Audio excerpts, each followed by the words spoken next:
parti, magnifique. Donc on va bientôt rentrer dans le vif du quoi dans la présentation de la petite session, mais en attendant, je vais juste regarder comment Perplexity peut m'aider. Where do I start a LinkedIn live event as a host? I don't find the option. On verra bien ce qu'il me dit. Donc là, j'utilise Perplexity, c'est un des moteurs de recherche, on va dire, amélioré par l'IA, qui est assez puissant. C'est vraiment un outil que je découvre de plus en plus et que je suis vraiment content.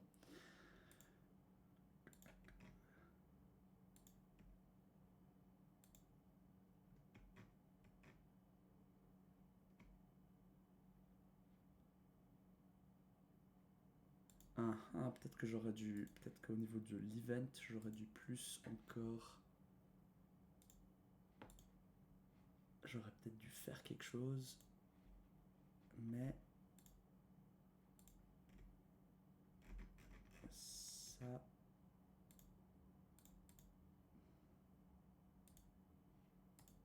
Ouais. Bon, pas très important. Je vais faire ça pour la prochaine fois. Je vais retester. Dommage, essayez pas pu. Cool. Alors, juste un instant. Voilà. Nickel. Du coup, Tim, j'espère que tu nous entends. Donc, merci beaucoup d'être venu aujourd'hui. Merci Eric aussi, puis merci Ulrich d'être là. Brève introduction de notre côté avec Ulrich et puis une série d'autres personnes dans notre réseau. On explore maintenant depuis passablement de temps, depuis 2022 et même avant ça, les outils basés sur l'intelligence artificielle. On teste plein d'outils, on teste plein de modèles, et puis nous, c'est vraiment, on essaye d'être dans le concret et de réfléchir comment, d'expérimenter, de réfléchir autour de comment ça peut servir nous-mêmes et nos clients. Donc on fait vraiment des choses ultra concrètes avec des clients, et c'est d'ailleurs ce qu'on va voir aujourd'hui en live. Le but, c'est d'explorer ensemble un process un processus automatisé à travers automatisé et puis enrichi notamment grâce à l'IA, et de juste voir une petite mécanique une petite mécanique de human in the loop. Donc en fait, comment mettre un garde-fou à un moment donné, de mettre une étape de vérification pour éviter que l'IA fasse n'importe quoi, et après de discuter là autour. Donc je vais commencer par vous montrer le processus, le workflow. Euh, on va rentrer plus ou moins dans les détails. Le but, c'est vraiment que ce soit plus interactif et puis qu'on soit en mode recherche, en mode exploratoire. Si vous avez des questions sur le moment, interrompez-moi et puis on en parle. Et ensuite, on passe à la partie d'après. Et avec tout ça, on pourra même, vous pourrez après tester vous-même ce genre d'outils si c'est quelque chose qui vous intéresse. Avant qu'on commence, est-ce que l'un d'entre vous aurait une question?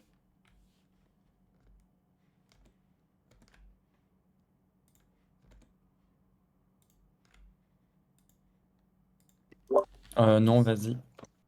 Magnifique, ça n'a pas l'air d'être le cas. Moi, juste profiter encore de. Il y a quelqu'un que j'avais contacté sur LinkedIn.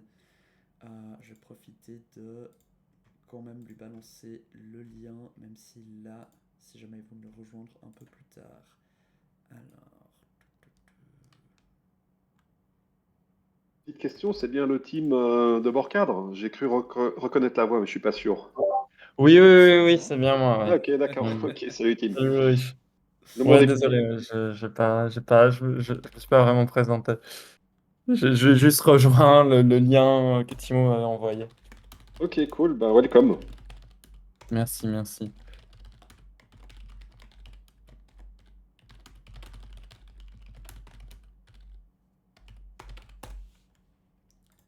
Voilà, nickel. J'ai juste quelqu'un qui avait dit qu'il voulait rejoindre, mais qui aurait un petit peu de retard et puis qui ne. Comment dire, qui attend peut-être sur LinkedIn. Bref, du coup, le workflow en question, qui a l'air très compliqué, mais c'est tout simplement c'est ceci. C'est une grande pieuvre, c'est une grande tentacule. Et on va passer en revue un peu les différentes étapes. Mais peut-être juste d'abord pour voir le test. Avec un peu de chance, il n'y a pas l'effet démo. Alors, juste un instant. Marrant ça.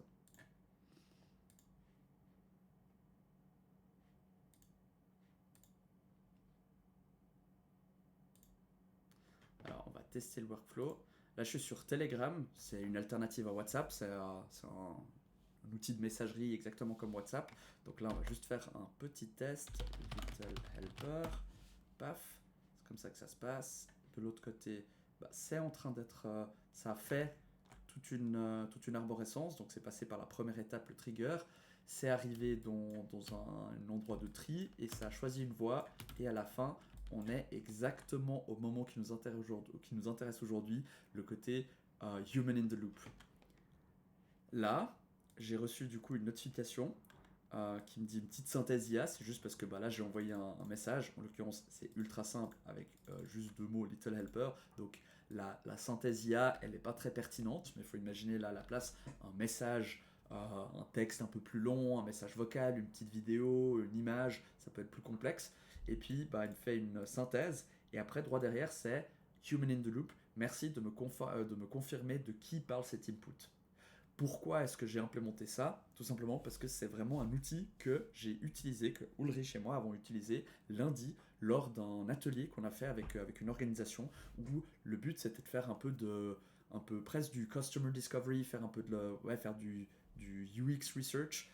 C'était de faire des entretiens en individuel avec des utilisateurs pour mieux comprendre leurs besoins, les outils qu'ils utilisent actuellement et mieux comprendre leurs problématiques dans le cadre de leur travail et dans le but de récolter justement toutes ces informations qualitatives sous forme d'interviews, mais de directement capturer l'essence et puis de l'avoir structuré dans une base de données. C'est pour ça que là, ce que nous on a fait, vu qu'on avait différentes personnes, c'est une fois qu'on a capturé quelque chose, il y a tout un processus qui se déroule et ensuite il y a la partie human in the loop et dans notre cas c'est tout simplement de orienter grâce à ce petit questionnaire là, de orienter sur quelle personne il s'agit. Là c'est des prénoms fictifs mais là il faut imaginer les personnes de l'organisation et là en l'occurrence on se dit ce message il est valable pour qui? Là au bol je dis c'est pour Tony. Voilà, je confirme. Là il me dit que je peux fermer, du coup je ferme et il me dit voilà, le résultat est sauvé ici et j'ai un lien où ça a été capturé. Donc là, je vais juste cliquer dessus et paf, je vois directement que j'ai la transcription. En l'occurrence, là, c'est juste le texte que j'avais déjà envoyé, ça va rien de faire plus compliqué. La synthèse IA qui est pas très compliqué vu le message, et puis encore des choses en plus. Mais l'avantage, c'est que là, ça a directement été en fait assigné à la personne que j'ai voulu. Du coup, si maintenant je retourne sur mon input Telegram, là, j'ai directement mes entretiens, ou en tout cas ce que je capture de mes entretiens avec des gens dans une organisation lors d'un atelier qui est structuré dans une base de données. Donc on va faire un test peut-être un tout petit peu plus compliqué. Je vais faire là un petit message vocal. Donc oui, Tony, tu disais tout à l'heure que tu utilises Excel pour capturer en fait l'agenda sur tout le mois de toutes les différentes représentations théâtrales que vous faites au sein de votre théâtre. Comment est-ce que vous utilisez ce théâtre? Puis là, lui, il continue à parler, par exemple, et là, je réponds à la place de Tony, par exemple. Oui, alors nous, ce qu'on fait, c'est vraiment, on a un template, on le copie de mois en mois, et puis chaque mois, on fait vraiment une colonne par spectacle, par pièce où on a des spectacles, puis après, on commence à mettre des notes à gauche, à droite, puis c'est vraiment un peu notre master plan où on capture plein de choses qui nous permettent de faire des meetings efficaces dans le cadre de l'organisation opérationnelle de notre théâtre. Voilà, on a parlé pendant 50 secondes. Je fais ça. Forcément, fallait que je le mette en route.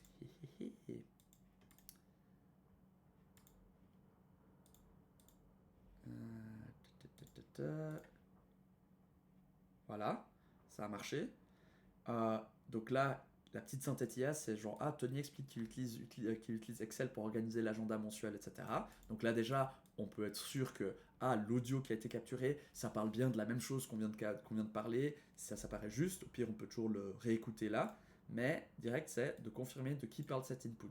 Donc on répond, on ouvre de nouveau ça, on a le formulaire, on choisit la bonne personne, là en l'occurrence c'est Tony, on confirme, on peut fermer, et après, de nouveau, il nous dit que le résultat est sauvé ici.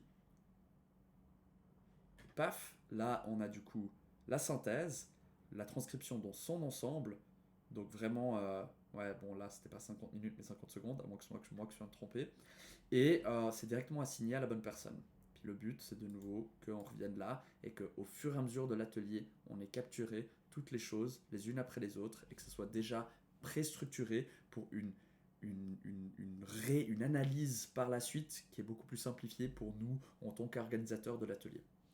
Donc voilà le déroulement et l'aboutissement du workflow.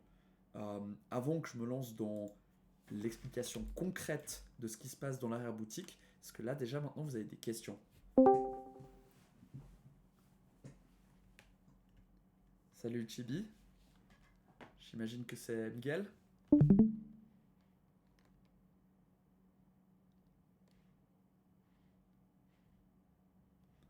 Pas de réponse. Très bien. Donc, on va... Oui. Donc, bienvenue Miguel. Sois le bienvenu.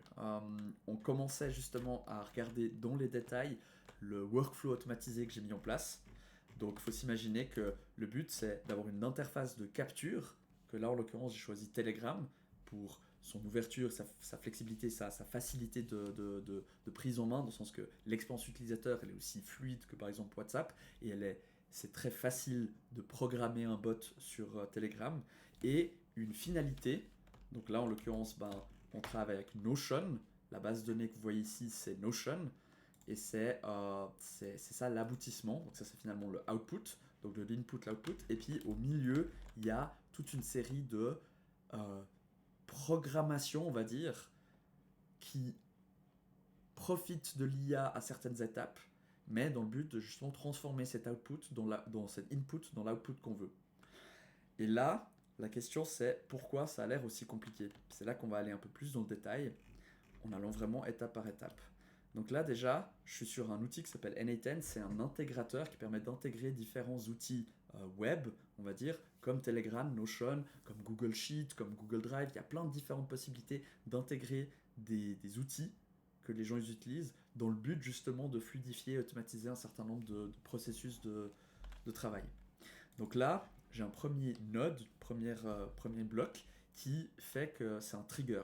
Donc là, en l'occurrence, à chaque fois qu'un message arrive sur ce bot, que là j'ai appelé Little Helper Demo, à chaque fois qu'il y a un message qui arrive là-dessus, il y a le workflow qui se lance.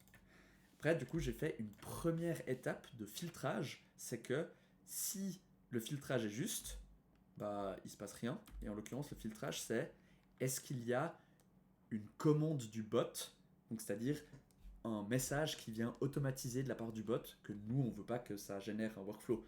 Sinon, ça peut potentiellement plus faire des loops, c'est pas ce qu'on veut. Donc, déjà, ça c'est une première étape de filtrage, on va dire. Deuxième étape de filtrage, s'il s'agit bien d'un input qu'un humain a donné à ce bot, ensuite, la question, c'est comprendre quelle est la modalité. Et là, j'ai utilisé un module de switch, donc c'est aussi bête, c'est juste un routeur qui dit genre, est-ce qu'il s'agit d'une note audio, est-ce qu'il s'agit d'un texte, est-ce qu'il s'agit d'une note vidéo, d'une image, d'une vidéo. Donc il y a toutes ces différentes modalités qui sont possibles à travers Telegram que je route mon workflow en fonction de ça. Parce que traiter une image ou un fichier audio ou un fichier texte, c'est pas du tout la même chose techniquement, et surtout pour l'IA, c'est pas forcément la même chose. Oh, pardon pour la caméra. Voilà. Donc là déjà il y a un premier switch qui s'opère. Donc ce qu'on a fait juste avant, c'était un message audio d'une cinquantaine de secondes. Du coup, ce qui s'est passé, c'est clairement c'est la note audio c'est ce chemin-là qui a été choisi. Puis en l'occurrence, l'étape d'après, c'est ce message audio, c'est sous forme d'un fichier audio. L'étape d'après, c'est du coup de télécharger le fichier. Et du coup, là, c'est tout simplement... attendez, je crois que je vais montrer étape par étape.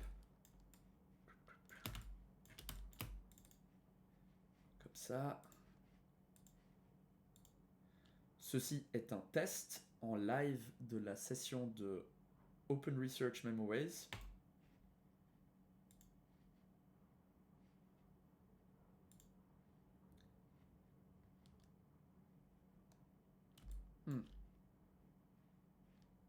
C'est marrant, c'est pas ça que je voulais faire.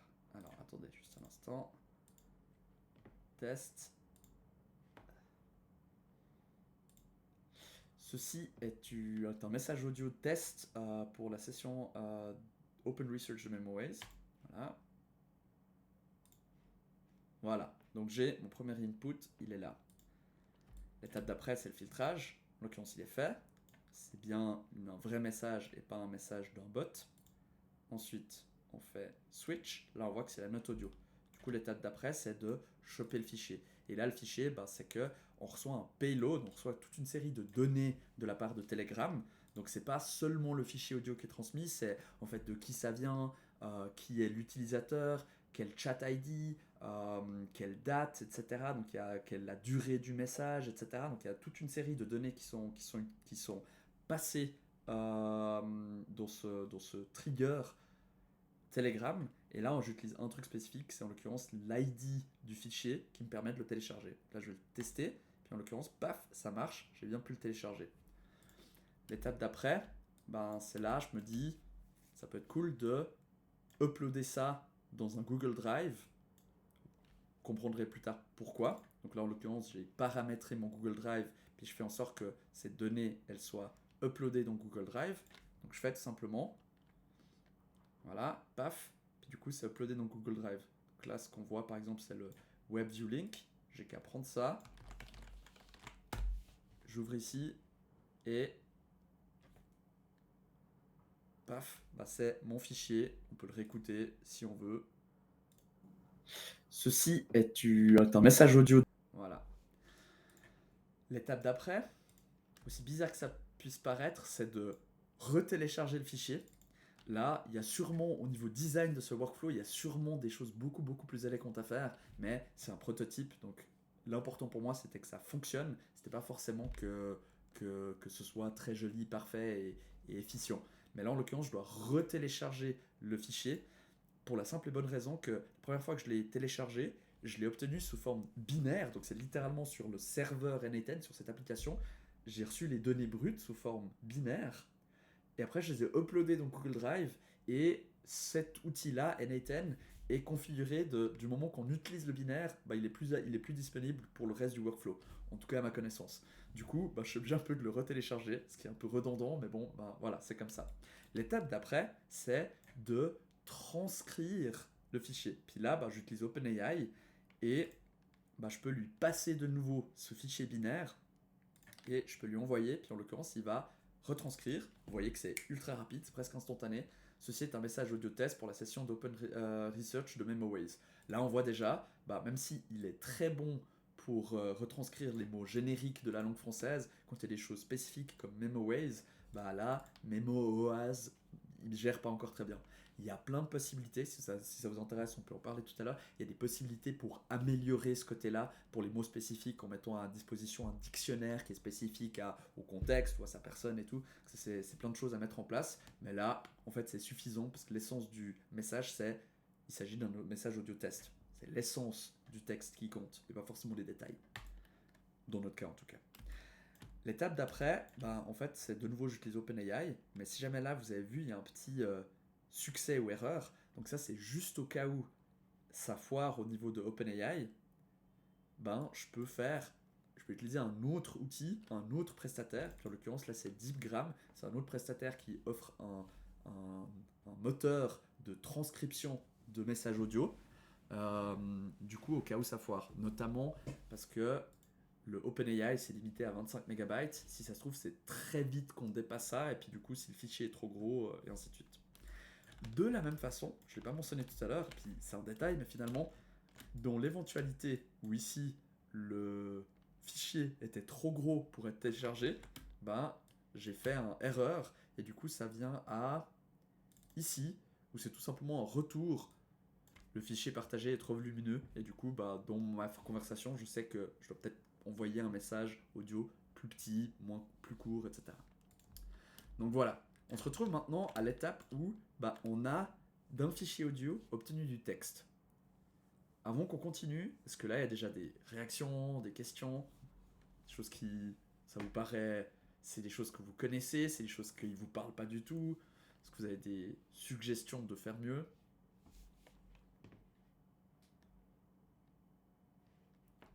Si c'est pas le cas, l'étape d'après, c'est en fait d'utiliser l'intelligence artificielle, en l'occurrence là OpenAI, donc ceux qui sont derrière ChatGPT, pour juste cet input audio, on l'a retranscrit sous forme de texte, et la plupart des modèles IA, en l'occurrence les modèles de langage, eux ce qu'ils utilisent c'est vraiment du texte. Donc finalement avoir du texte c'est ça qui est important pour ces modèles IA là.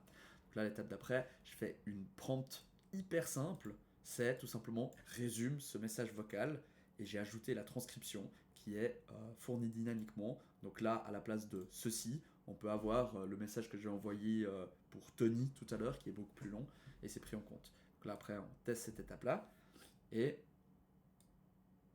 le résultat, en l'occurrence, il s'agit d'un message audio test destiné à la session d'Open Research. Donc il a juste reformulé ça, pas très brillant, mais en même temps, il n'y a pas plus à être brillant, parce que c'est littéralement une reformulation de cette phrase.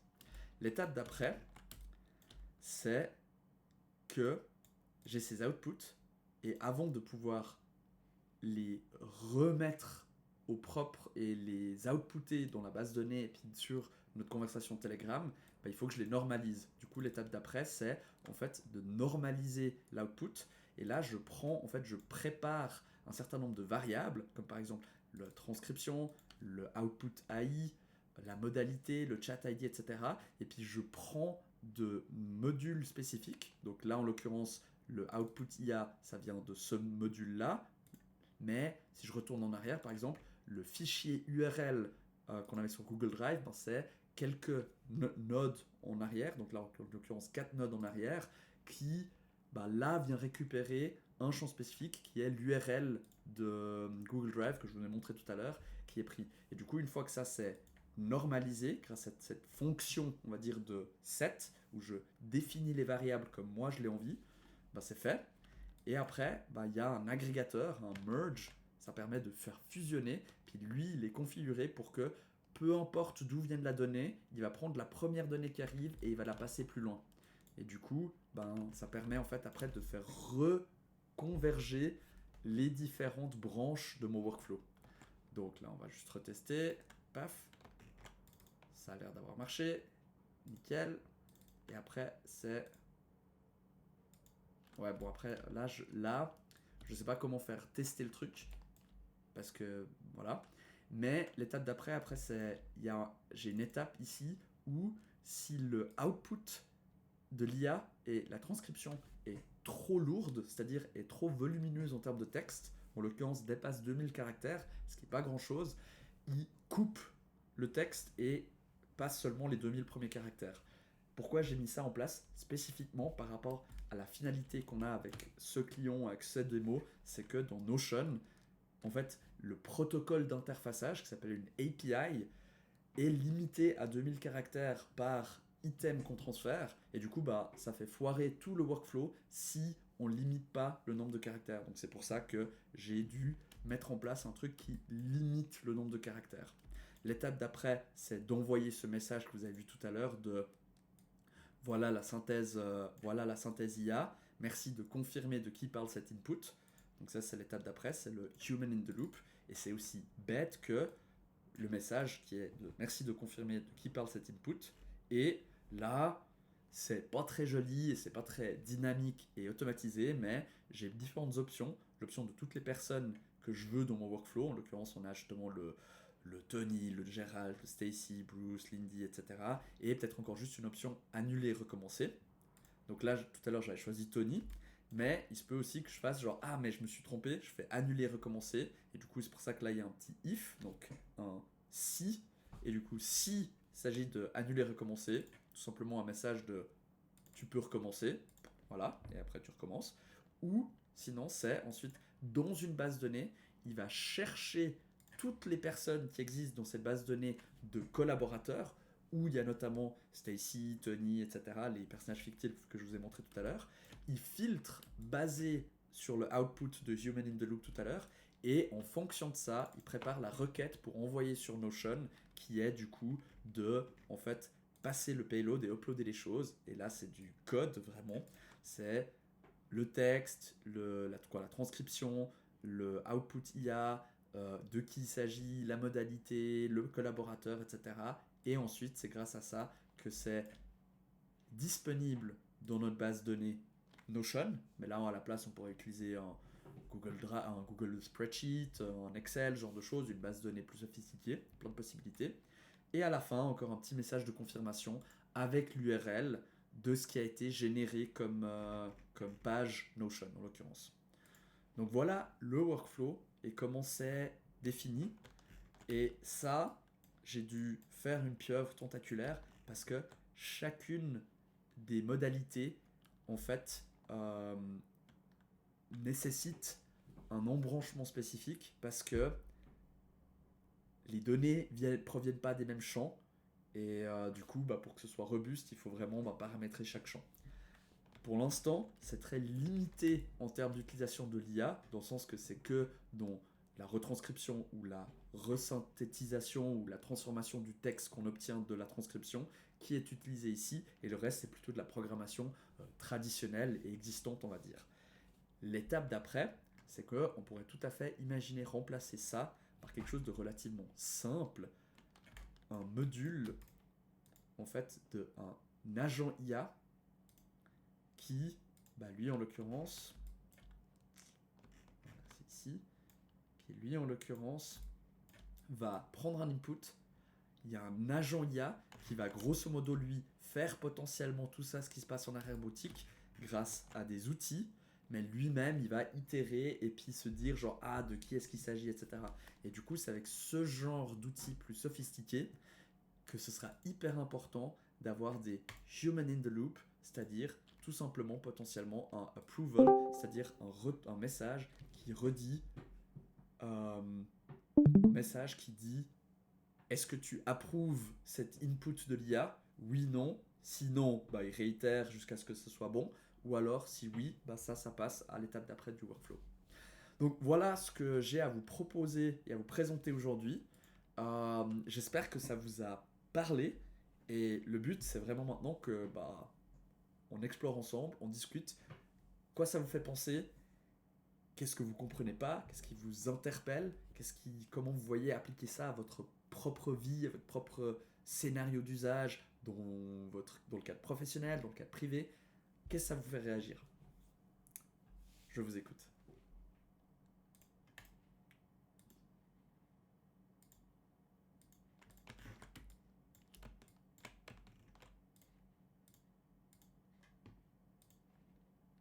Alors, en attendant des retours, je peux peut-être glisser Avec plaisir. un petit trampoline pour faire rebondir les interrogations, enfin les propositions que tu fais, Timo, en relation avec quelque chose qui nous intéresse effectivement dans les projets qu'on développe à MemoWise. La problématique qu'on voit, qui a été esquissée par Timo, c'est la difficulté slash résistance slash incapacité d'inputer des données de manière structurée dans les bases de données.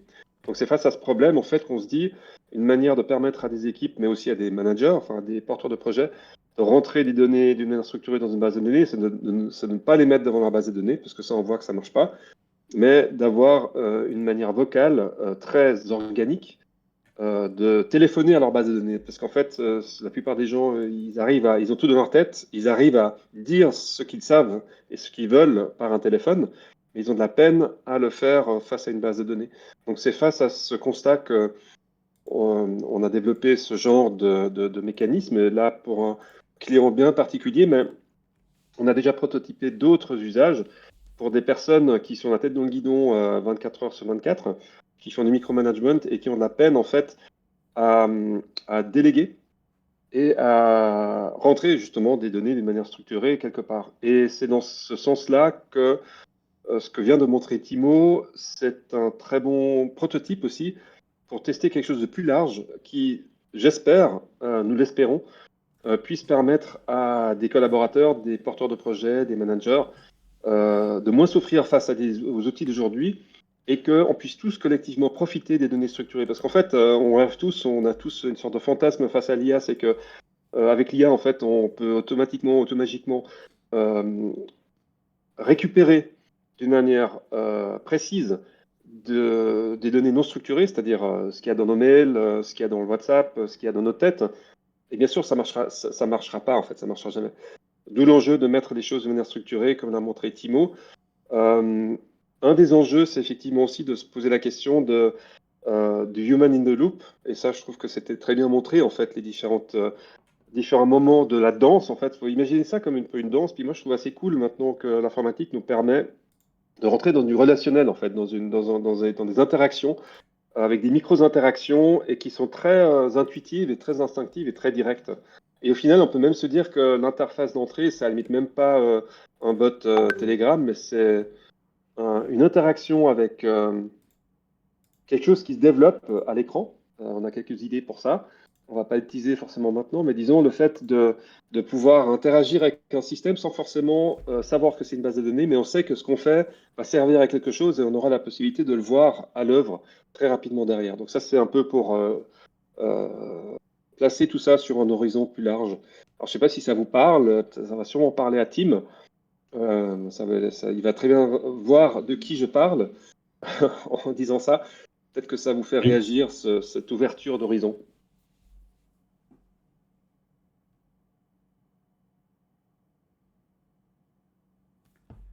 Alors, je dois dire que c'est un peu difficile pour moi de rebondir sur tout ce qui a été dit parce que je découvre un peu tout ce qui est intelligence artificielle. Enfin, je connaissais de loin.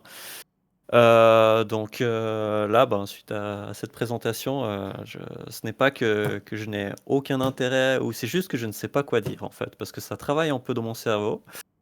Maintenant, la question peut-être c'est dans quelle mesure est-ce que... Parce que là, on a un schéma qui est quand même assez complexe, qui est plus destiné à quand même à des entreprises ou voilà, au monde professionnel. Est-ce que selon vous, il y aurait une manière en fait d'utiliser cette intelligence artificielle pour une organisation qui serait plus personnelle, enfin dans l'ordre du privé, quelque chose qui aurait du sens par rapport à ça. Je pense notamment par exemple à un ami à moi qui bon, voilà, est pas forcément très à la pointe de tout ce qui est organisation personnelle et administratif ou autre. Dans quelle mesure est-ce que vous avez l'impression que c'est un outil qu'on pourrait mettre au service ben, de ces personnes qui ont de la peine à s'organiser sur le plan personnel? C'est une excellente question, j'aime beaucoup. Euh, la réponse est carrément dans le sens que là, j'ai montré quelque chose de relativement tentaculaire. Moi-même, j'ai quoi j'ai une expérience technique limitée.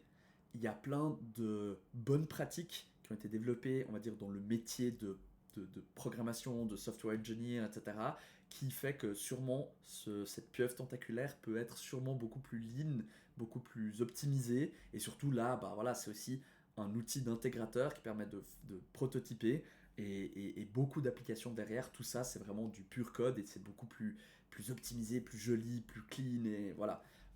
Mais exactement la même logique peut être appliquée du coup dans le cadre privé, dans le sens que là on a une interface d'input. Donc là je parle vraiment en termes abstraits. Il y a une interface d'input qui est Telegram. Et là en l'occurrence vraiment Telegram c'est hyper pratique parce que à l'instar de WhatsApp, c'est vraiment des interfaces digitales numériques que tout le monde connaît parce que tout le monde, on a tous l'habitude d'être sur WhatsApp, d'être sur Telegram, sur Signal, sur Trema, sur des choses comme ça, même sur Discord, selon on va dire les expériences personnelles, on a ces interfaces qu'on connaît et qu'on sait utiliser. Ces interfaces, elles sont limitées, mais du coup, dont la limitation, elle nous permet quand même des cas d'usage qui sont quand même assez puissants, dont le sens que, rien que Telegram, là, il y a un certain nombre de modalités, et là, je n'ai montré 5, mais il y en aurait encore en plus. Typiquement, à l'intérieur d'un message texte. Donc si là je reviens sur Telegram et si je mets du texte, par exemple, je pourrais mettre du texte, je pourrais mettre en parallèle aussi un URL et un emoji.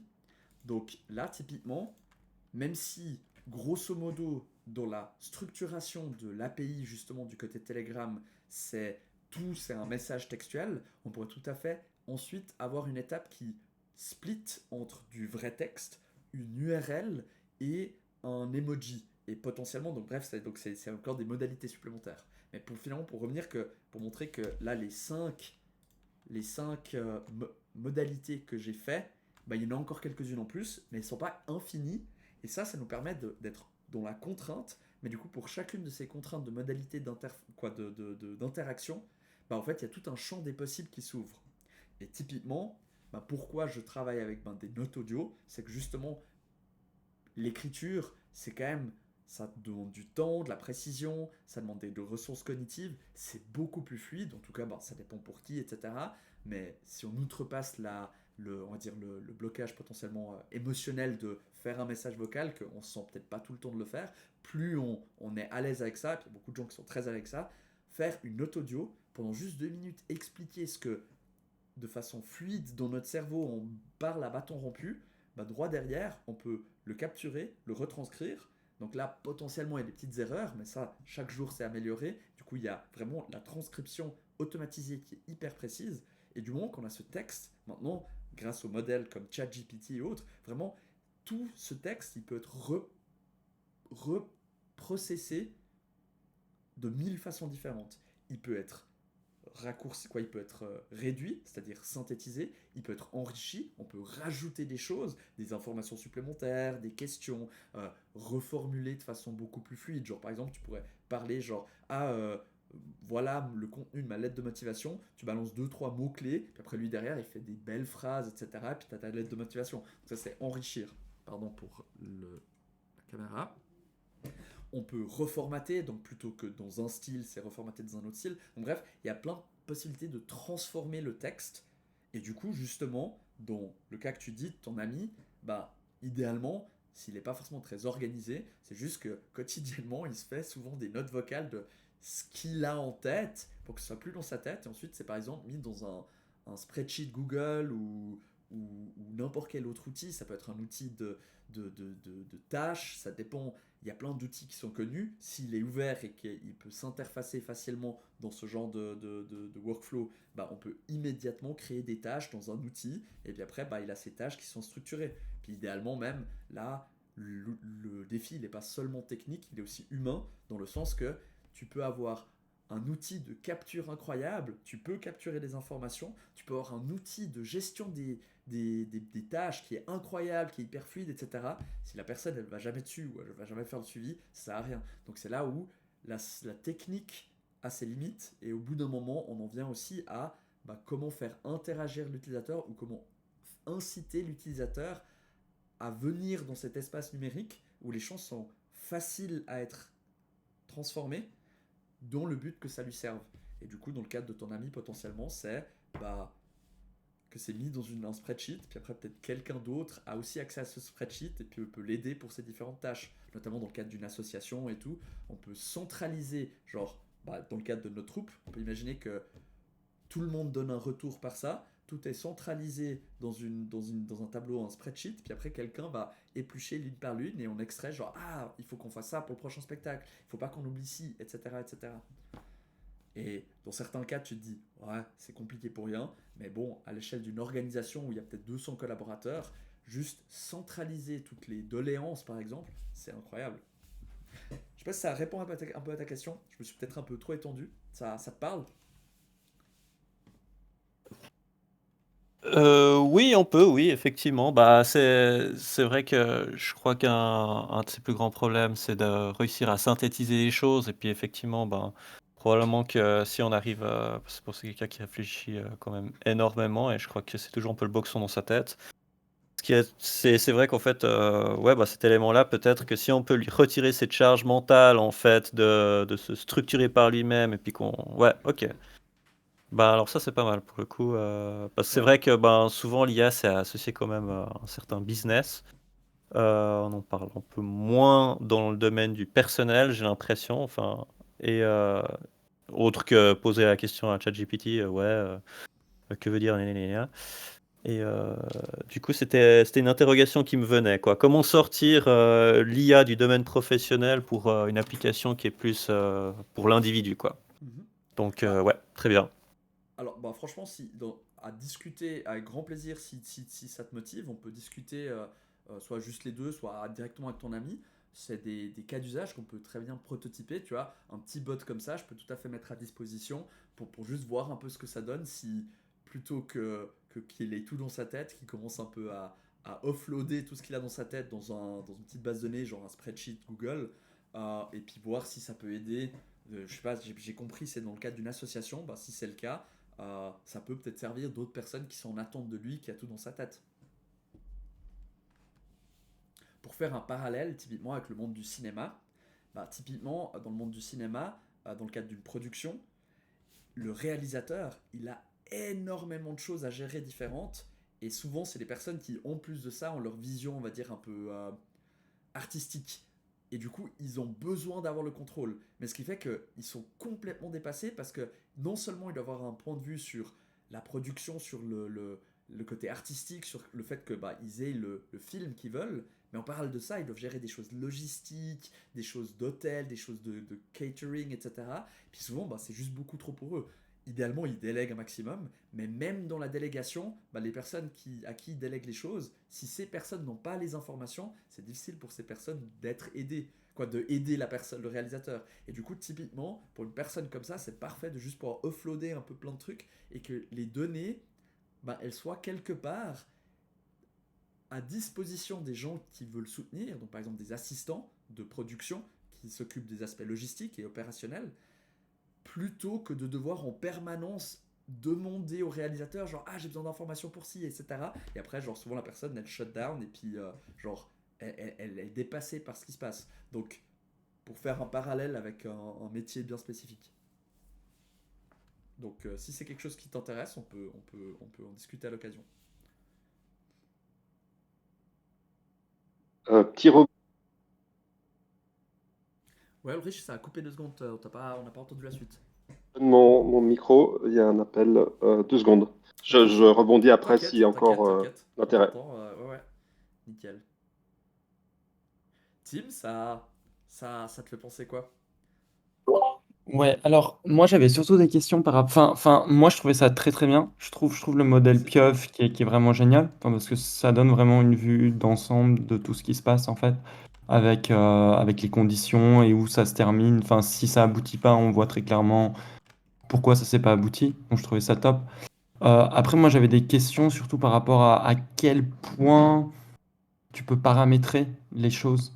Par exemple, est-ce que tu peux avoir un folder comme trigger et qu'à chaque fois que tu uploads des fichiers dans ce folder-là, tu peux lancer un trigger. Donc, je pense notamment à une traduction de sous-titres, de streamline un peu un travail.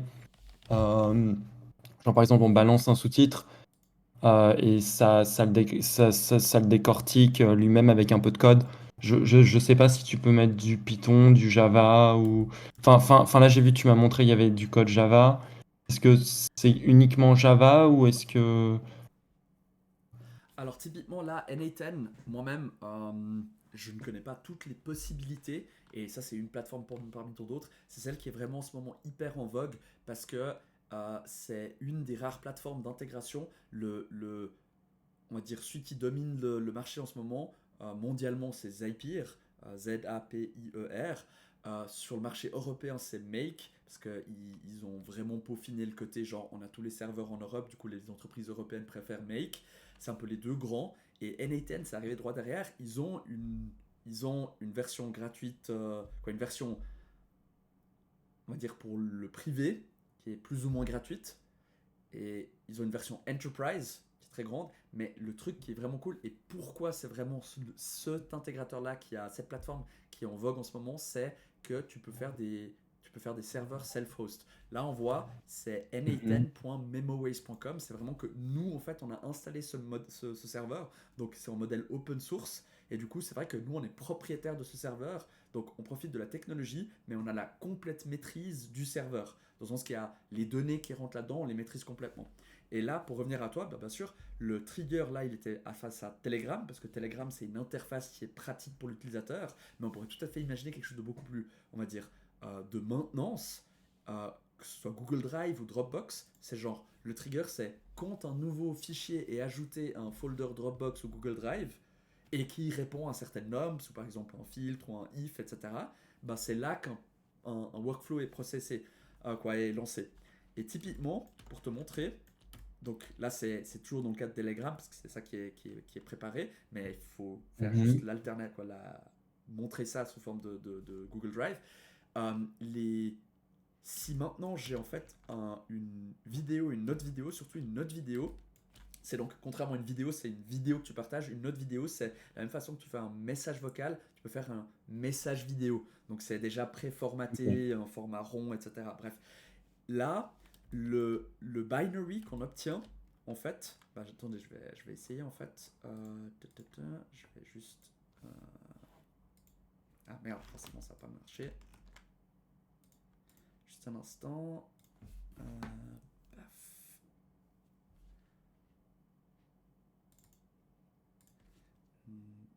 Juste faire un petit message. Donc là, ce qu'on peut voir, c'est que je fais un message vocal à travers une note vidéo à travers mon téléphone de 6 secondes, c'est fait, on le reçoit. Donc là, on l'a reçu. Et là où c'est intéressant, on fait la suite, c'est bien un bon truc. Là, c'est une note vidéo. Paf, j'obtiens le file, je le télécharge. Il n'est pas trop gros, donc j'ai pas l'erreur, c'est bien. Je l'upload dans OneDrive juste pour l'avoir à disposition. Là, c'est en train d'exécuter, c'est en train de l'uploader, ça prend 2 secondes forcément. Il faut juste attendre 2 secondes. J'espère que ça marche, j'espère que c'est pas trop gros. Ah, c'est chiant ça. Ouais, là ça...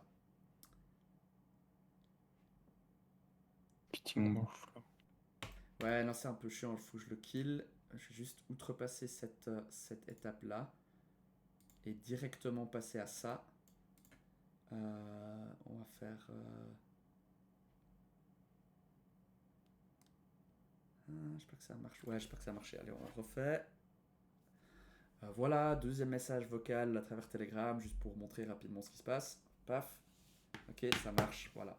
Donc, là, ce que j'ai obtenu, c'est un data. Et puis là, en fait, donc j'ai obtenu le fichier. Il est sous forme binaire, donc c'est pour ça que c'est là un data. Le nom du fichier, c'est file4.mp4, donc on a l'extension, mais par contre, quelque chose techniquement, c'est le meme type. Je sais pas à quoi ça correspond, mais c'est un peu un standard. Là, étonnamment, c'est application/octet stream. Et typiquement, ça, c'était un problème, dans le sens que si là, maintenant, je lui envoie directement, en fait, si je lui envoie directement de ici le data sous cette forme, il va dire genre, je n'accepte que les meme types qui sont audio/ OGG, MP3, etc. Du coup, là, j'ai injecté un petit peu de fonctions, et je crois en l'occurrence, là, c'est du JavaScript, mais là, il propose aussi du bêta, et puis j'imagine par la suite, ça peut être d'autres choses, mais là, en tout cas, sur le JavaScript, il y a juste la possibilité de transformer, en fait, le meme type de ce... Plutôt que j'ai application octet stream, là, maintenant, j'ai du coup vidéo/mp4. Et du moment que j'ai ça, je peux utiliser le service de transcription. Donc pour dire que, tu vois, ça c'est une petite rustine que je suis obligé de mettre parce que c'est les limitations du truc. Et ça c'est heureusement, moi j'ai utilisé ChatGPT pour me faire cette rustine dans l'occurrence, donc ça c'est pas très compliqué. Mais je serais incapable de refaire ce code-là moi-même parce que j'y connais rien. Je connais pas assez pour pouvoir faire ça. Mais du coup, heureusement, je peux demander que j'ai besoin de ce genre de rustine. En l'occurrence, j'ai dit genre, moi j'ai un meme type de application/octet stream et j'ai besoin d'un meme type vidéo/mp4. Est-ce que tu peux me transformer? Il m'a dit oui, pas de souci, injecte ce code. Et j'ai injecté ce code et ça marche. Et après, en l'occurrence, je peux vraiment l'uploader dans OpenAI pour faire la transcription et ça marche. Donc pour répondre à ta question, c'est tu peux injecter du code à gauche à droite. Et Et quelque chose qui pourrait t'intéresser. Attendez, juste pour éviter de le casser, juste refaire, paf et paf, save et on lance, comme ça, s'il y a des gens qui veulent tester, on peut. Je vais juste changer de compte. Il faut juste que...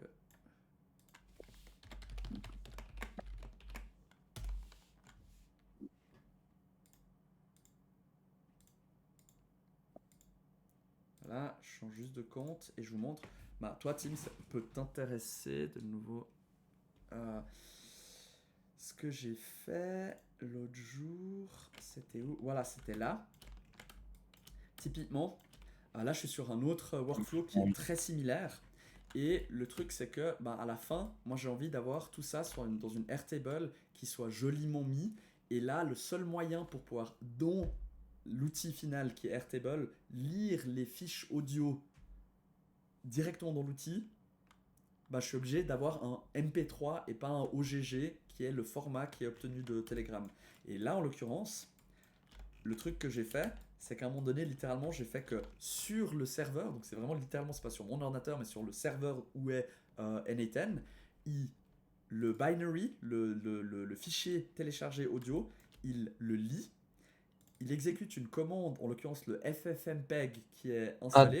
Ça parlera aussi à Jonathan avec qui on a discuté l'autre jour. Bah, littéralement, ffmpeg il est préinstallé dans le serveur N8N et du coup j'ai tout simplement transformé d'un fichier OGA à un fichier MP3 et ce qui fait qu'après j'ai le bon format de fichier pour moi. Donc pour dire, tu vois, ce genre de choses, tu peux tout à fait faire à travers cette plateforme des workflows qui te permettent de processer des fichiers qui sont par exemple sur un Dropbox et autres. Après, peut-être dans ton cas, on peut en discuter plus en détail en privé, hein, mais on a déjà travaillé sur des workflows similaires. Peut-être que ça vaut pas la peine de passer par un N8N parce que quelque chose en local sur le NAS directement fait plus de sens. Mais sache en tout cas que c'est une possibilité. Enfin, je trouve ça quand même très très utile parce que tu peux plus ou moins faire la même chose sur AWS Ouais, où clairement, tu peux ouais. faire un espèce de speedogram comme ça, Ouais. mais c'est beaucoup plus compliqué. Ils utilisent leur propre SDK aussi quand tu rentres du code.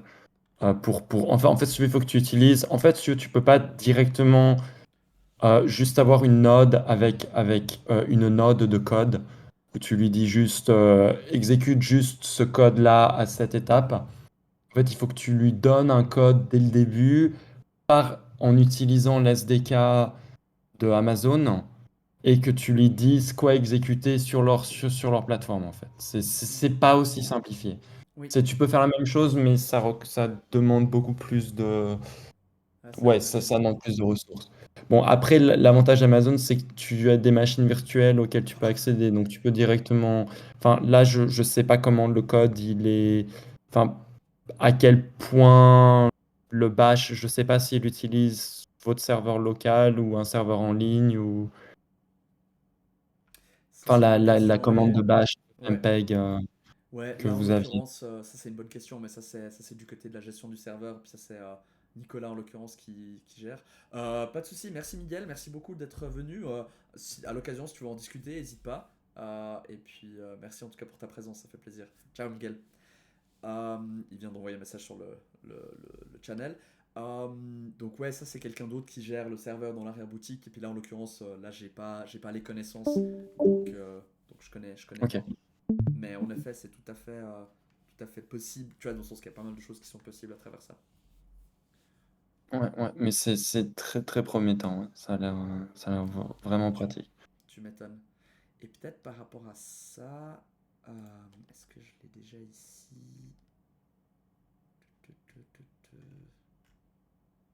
Ah non, je l'ai pas. Attends, mais faut me short. Parce que bah, ça c'est une prochaine fois, on va peut-être regarder plus en détail, mais je peux déjà peut-être juste teaser maintenant. C'est l'utilisation d'un. Non, c'est pas ça. C'est pas ça non plus. Voilà. D'un agent IA de façon très très simple. Donc vous voyez la pieuvre tout à l'heure, finalement, là on a un processus qui est beaucoup beaucoup plus simple et surtout beaucoup plus élégant. Un trigger, un agent qui fait des choses, et puis après, ben, lui, il peut faire des feedback loops sur ces choses. Donc, c'est là où c'est assez intéressant de, de voir un peu cette architecture où, du coup, bah, là, il y a beaucoup moins de pré-programmation, donc des choses problématiques Mhm. qui sont vraiment genre hyper définies. Genre, t'as pas le bon meme type, ça va pas marcher, et d'avoir quelque chose de beaucoup plus fluide grâce à justement ces agents d'intelligence artificielle qui vont beaucoup plus itérer. S'il y a une erreur, après ils la repèrent, ils se corrigent, etc. Après, ça implique d'autres problématiques et c'est pas encore forcément facile de faire quelque chose de hyper précis, mais surtout du moment qu'il s'agit juste de processer des informations, c'est déjà vachement avancé et puissant d'insérer des agents dans des workflows. Mais à discuter une prochaine fois, ça sera probablement peut-être la semaine prochaine ou celle d'après ou une prochaine fois que je fais une open session comme ça. Euh, Est-ce que quelqu'un d'autre aurait une question, une remarque, quelque chose qui vous interpelle par rapport à tout ça? Enfin, tu peux toi aussi, Tim, c'est juste genre pour reposer, genre, est-ce que quelqu'un a des questions?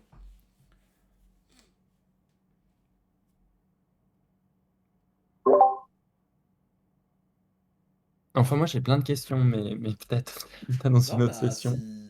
si d'autres personnes ont des questions, n'hésitez pas, mais en attendant, faites-toi plaisir, je suis là, et puis on arrête, en fait, bah, c'est un peu open-ended, c'est open research. Moi, j'ai pas grand-chose d'autre à dire, mis à part que bah, je profite de faire maintenant, puis après, bah, si on continue, on continue, mais je vais juste montrer mon dernier slide qui est tout con, mais qui est juste de. Bah là, j'ai pas encore mis à jour, mais bref, c'est un autre chatbot Telegram que j'avais déjà présenté la dernière fois. C'est juste le MemoWays de IDBot. C'est juste que ben, nous, on est très curieux de savoir qui. euh, quoi, qu'est-ce que. Où est-ce que vous voyez l'utilisation de ce genre de workflow et pour ça, on a un petit bot qu'on aimerait bien vous mettre entre les mains pour, à travers la voix, ça va juste capturer ben, votre idée de workflow. Vous pouvez en balancer autant que vous voulez, même dans le même message vocal et tout. C'était un démonstrateur de la première session qu'on réutilise. Donc, je vais juste partager ça. Et puis après, ben, on peut continuer dans tes questions. Il faut juste que je retrouve le nom de ce bot. Voilà, celle-là. Non, c'est pas celui-là. Juste un instant. Pif, paf, pouf. Voilà. Je le mets Et moi, je veux juste en là-dedans. profiter pour dire Ouais, ouais. que déjà, je trouve très généreux ton partage de tout ce que tu fais, c'est hyper intéressant. Et puis aussi, moi, je suis en mode podcast, donc ça m'arrange, Tim, si tu poses plein de questions. Ouais, à fond. Ça marche, ça marche. Donc voilà, j'ai partagé le petit bot Telegram pour juste capturer des idées de workflow similaires. À vous de l'utiliser si ça vous fait plaisir. Et puis, bah, on t'écoute, Tim. Qu'est-ce qui te vient en tête? Ouais, après, alors, vu que tu es sur les agents AI, Ouais. j'ai une autre question aussi. Euh, Enfin, je sais pas si tu es familiarisé avec le concept d'avoir une fleet d'agents, plus ou moins. Est-ce que avec N8N, est-ce que tu peux avoir plusieurs agents qui justement, donc par exemple, tu as un premier agent qui va faire une tâche que tu lui demandes, et ensuite tu vas avoir un deuxième agent avec un rôle un peu plus spécifique qui va valider cette tâche ou qui va vérifier le code ou qui va vérifier une des tâches, et après tu as un troisième agent peut-être qui va valider. Tu sais, pour avoir plusieurs étapes Mhm. euh, de, Ah, de l'AI en fait. à fond. Dans le sens que faut toujours réfléchir. Bah, cette plateforme, en tout cas, elle est très linéaire dans le sens qu'il y a un événement où il y a un trigger. Après, le même événement peut être le trigger de plusieurs workflows en parallèle. Et après, c'est une question de gérer la complexité de ce qui est amorcé. Mais en l'occurrence, bah là, dans ce workflow, si vous regardez toujours l'écran, le but, en fait, c'est de faire en fait, du tagging et de la catégorisation d'articles de news. Par exemple, bah, il y a un article intéressant sur un outil no-code, on le partage et après il est processé par un agent IA et il va déterminer comment il est catégorisé, etc. Et, tout. Et là, en l'occurrence, ici, bah, la façon assez élégante et simple que le design de N8N offre pour gérer les agents, c'est qu'il y a besoin de il y a besoin de trois choses. c'est ce module-là de agent IA. Tu peux l'accrocher à un modèle. Et du coup, là, en l'occurrence, j'ai choisi un modèle spécifique de le GPT-4 Mini pour que ce soit pas spécialement cher. Il lui faut une mémoire. Donc là, en l'occurrence, c'est tout simplement une window buffer memory que, en fait, 10 messages, il garde en tête, mais à partir du 11e message, le premier message est effacé, et ainsi de suite. Et là, on Ok. peut imaginer beaucoup plus, ça dépend de la taille du serveur, de la taille le nombre de requêtes et tout, mais on peut tout à fait imaginer là mettre autre chose que quelque chose qui est très, on va dire, c'est comme de la RAM, on va dire, mais là on pourrait mettre vraiment une base de données, quelque chose de beaucoup plus sophistiqué. Et ensuite, tu peux lui mettre des outils. Et tu peux lui mettre plein d'outils. Là, j'en ai 2, mais je pourrais en rajouter encore une centaine. C'est juste que plus il a d'outils, plus ça va être compliqué pour lui de choisir. Parce que si je clique là-dessus, comme c'est fait, il y a un texte, c'est vraiment le prompt l'input, et il y a un message système. Et le message système, là, c'est en l'occurrence, c'est euh, toujours par chercher les instructions en utilisant l'outil getInstruction, donc l'outil qui obtient les instructions. Et après, il y a un autre, c'est obtient du feedback en allant chercher et utiliser l'outil getFeedback. Et du coup, ça c'est littéralement c'est le prompt system qui va savoir que il a 2 outils à disposition et qu'il doit les utiliser. Et ces 2 outils, là en l'occurrence je vais sur le feedback, là on pourrait imaginer un autre agent, là c'est encore beaucoup plus simple, c'est quand l'autre workflow, donc celui-là, il trigger ce workflow, en l'occurrence, il fait une exécution de... là, en l'occurrence, il exécute encore un 3e workflow. Attends, je vais vous montrer. Leave without saving, c'est le feedback et le instruction. Le instruction, c'est ça. C'est quand c'est chercher les instructions, il va chercher dans une base de données Airtable les instructions. Et en l'occurrence, là, c'est plusieurs. Dans le sens que si là je teste, il va chercher 11 items. Puis là, en l'occurrence, les 11 items, c'est la mission, c'est les axes de veille de notre third brain, le domaine d'expertise, le type de contenu, etc. Ça, c'est les instructions. Il va les agréger tous ensemble en un seul output, un seul field qui est un item, tu vois, c'est tout en un, donc plutôt que 11, on est 1. Et celui-là, il va le set sous un texte long comme ça où il y a tout. Et ça, c'est ce qui se passe quand il utilise cet outil de getInstruction. Puis le getFeedback, c'est de la même façon, il va en fait... feedback, c'est la même chose, il va d'abord chercher les instructions et ensuite tu es en charge d'évaluer l'analyse qui a été faite de ces nouvelles entrées dans notre third brain, etc.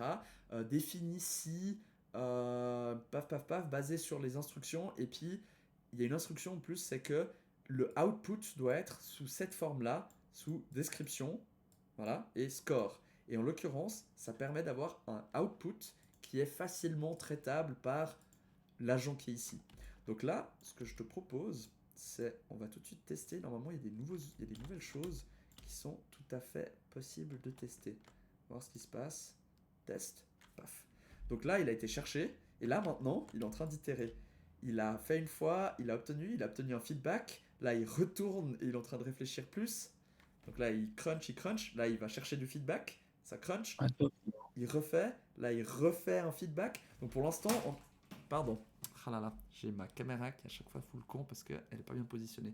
À chaque fois, ça a fait un tour. Donc là, on est déjà à la 5e itération. Je crois que j'étais hyper critique. Donc là, j'ai des autres exigences de qu'est-ce qui est conforme ou pas selon les instructions que je lui ai données. Mais en l'occurrence, après 7 itérations, il est toujours pas d'accord. Parce que dans les instructions, et en l'occurrence, c'est assez marrant, au final, ça n'a pas marché. Je lui ai donné comme instruction que, en fait, il faut que le score qui est fourni par l'agent de feedback soit au-dessus de 0.8.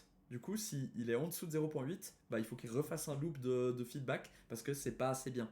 Et en l'occurrence, là, le résultat, là, on va voir ce qui se passe. Qu'est-ce qu'il a dit ? C'est marrant, là, en fait, il a du coup excédé le feedback, le window du memory buffer.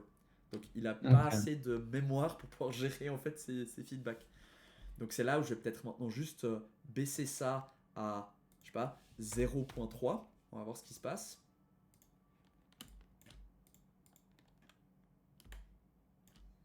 Et là maintenant, bah voilà, il fait un truc. Là, il obtient un feedback. Et là, en l'occurrence, on verra tout de suite. Ah, il a quand même, il n'est pas encore passé à 0.3. Ah, c'est marrant. Alors, je pensais pas qu'il était aussi rigoureux. Peut-être c'est au niveau des instructions que je lui ai pas bien donné. Mais donc là, maintenant, il est vraiment en train de faire des itérations, de se dire genre, merde, comment est-ce que je peux faire en sorte que mes instructions correspondent à la note de 0.3 du truc de feedback. Et là, de nouveau, il a passé ailleurs. Donc là, en l'occurrence, c'est de nouveau, c'est qu'il n'a pas eu assez de mémoire. Donc on va voir tout de suite. J'ai juste demandé. Mais peut-être que le input message est pas bien non plus. Parce que là, on va voir qu'est-ce qu'il a obtenu comme input. Bah, en l'occurrence, c'est Understanding Reasoning LLMs. Donc, franchement, c'est pas si mal. Là, je vais checker, je vais mettre un autre fichier. Bref, peut-être qu'en fait, je m'égare et puis en fait, ça c'est suffisant pour vous montrer le truc. Donc, l'étape d'après, c'est que là, si ça. Là, il a pas assez de mémoire pour continuer, mais en l'occurrence, bah, s'il aurait eu assez de mémoire, il aurait peut-être continué, puis après peut-être 12 essais, il aurait été sur l'analyse finale de catégorisation ou création d'un post, d'un blog ou quoi que ce soit. Donc voilà, ça te parle? Ça vous parle? Ok, ouais, donc tu peux vraiment streamliner des tâches de tous les jours que tu as dans une entreprise ou personnelles, plus ou moins, en faisant. Enfin, disons que si tu arrives à faire un breakdown complet de ta tâche, plus ou moins, tu peux la donner à un agent et l'agent peut s'en charger pour toi. C'est ça. Et puis là, the sky is the limit, donc je pense qu'on peut vraiment faire énormément de différentes choses. Je vais juste chercher dans notre third brain quelque chose qui est peut-être un peu plus en lien avec les inputs, les instructions. Et on va voir si ça marche différemment.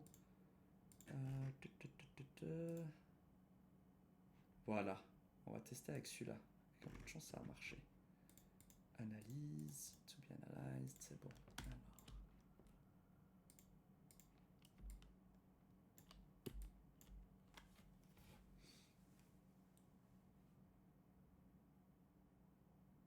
Alors. Peut-être quelque chose que j'ai mal configuré au niveau des instructions qui fait qu'il fait autant de feedback.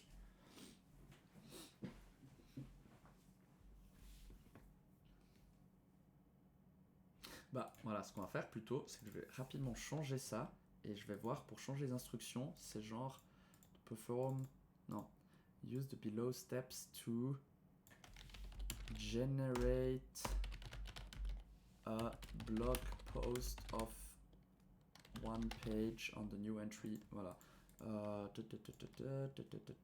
Create analysis of the request that aligns with the instruction.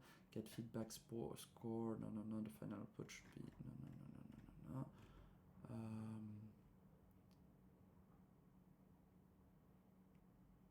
Je suis navré, je vais vous laisser, mais c'était très intéressant et je te remercie infiniment pour cette présentation. Avec grand Et plaisir. alors, et on se voit ce soir de toute manière. De toute manière, ouais. Merci beaucoup, Eric, ça fait plaisir. Ça marche.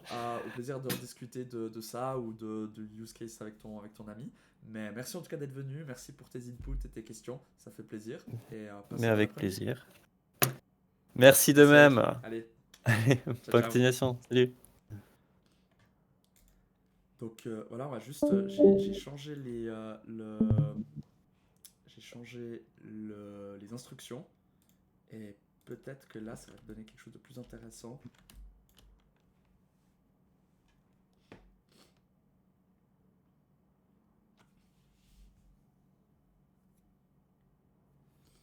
En attendant, à quoi ça vous fait penser tout ça?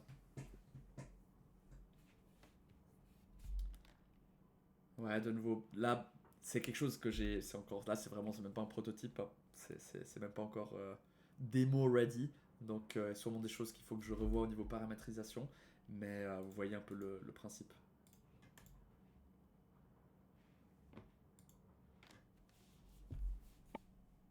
Ouais, ouais. Moi, je trouve ça très, très sympa, ouais, que tu peux lui donner des instructions directement à ton agent, quoi, à l'agent IA, et puis après, il se débrouille. Euh, Après, j'imagine tu peux changer le modèle par un modèle en open source, comme Absolument. Llama, ou est-ce Dans le que sens que ça, c'est pour des modèles sur Internet uniquement Dans le sens que bah, c'est là où intégrer à ça, bah, tu vois, il propose lui-même déjà Anthropic en l'occurrence, Azure, AWS, DeepSeek, Google, Grok, Mistral et OpenAI. Et Oh là puis bah, aussi là. le Open Router qui est finalement aussi bah, quelque chose qui agrège et qui permet de facilement switcher de modèle. Il y a Olama qui est aussi du coup, bah, là littéralement tu pourrais grâce à ça, grâce à Olama aussi, tu pourrais utiliser des modèles en local sur ton serveur N8N si tu as les ressources qu'il faut et puis tu pourrais tout à fait paramétrer que le serveur N8N utilise un serveur local plutôt que passer par OpenAI, ce qui est aussi le fait que tu pourrais tout à fait du coup imaginer quelque chose qui est complètement hosté en Suisse, dans le sens que tu pourrais avoir bah, ici un modèle qui est sur le serveur et du coup qui est par extension, si tu mets en place les sécurités qu'il faut, hoster et sécuriser en Suisse et du coup tu n'as même pas besoin de faire sortir les données de là parce que le serveur N8N est là. Après, et localement là où tu as le serveur et du coup bah, dans notre cas c'est en Suisse et du coup par extension bah, on pourrait tout à fait imaginer si je reviens sur ce genre de choses, là on pourrait tout à fait imaginer, plutôt que Telegram, qui, bah, même si je crois qu'ils sont très orientés sur la privacy des données, les serveurs, ils sont quand même, je crois, hostés aux Émirats des Arabes Unis ou quelque chose comme ça, on pourrait tout à fait imaginer remplacer ça par Trema, qui est complètement hosté en Suisse. Et ça, c'est juste une question de configurer l'API et avoir la disposition. Ou utiliser WhatsApp, ou même utiliser une autre sorte d'interface. Donc, c'est là où à chaque fois, bah, moi, je travaille beaucoup avec des outils on va dire, populaires américains, comme par exemple Google Drive, juste parce que c'est beaucoup plus simple d'intégrer. Mais là, on pourrait tout à fait utiliser Dropbox. Est-ce que c'est mieux? Je sais pas. Mais nous, typiquement, dans le cadre de BCF, ben, c'est Dropbox qui pourrait faire froid, mais c'est tout à fait possible.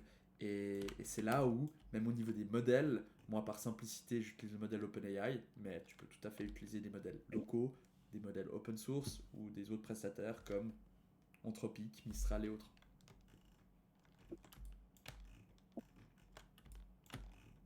Ah, voilà. Cool. Moi, je vous propose, on peut continuer à discuter, mais je pense que je vais arrêter l'enregistrement ici. Juste parce que sinon, ça va commencer à faire un fichier assez volumineux. Puis comme ça, je peux déjà commencer à le faire traiter par la machine.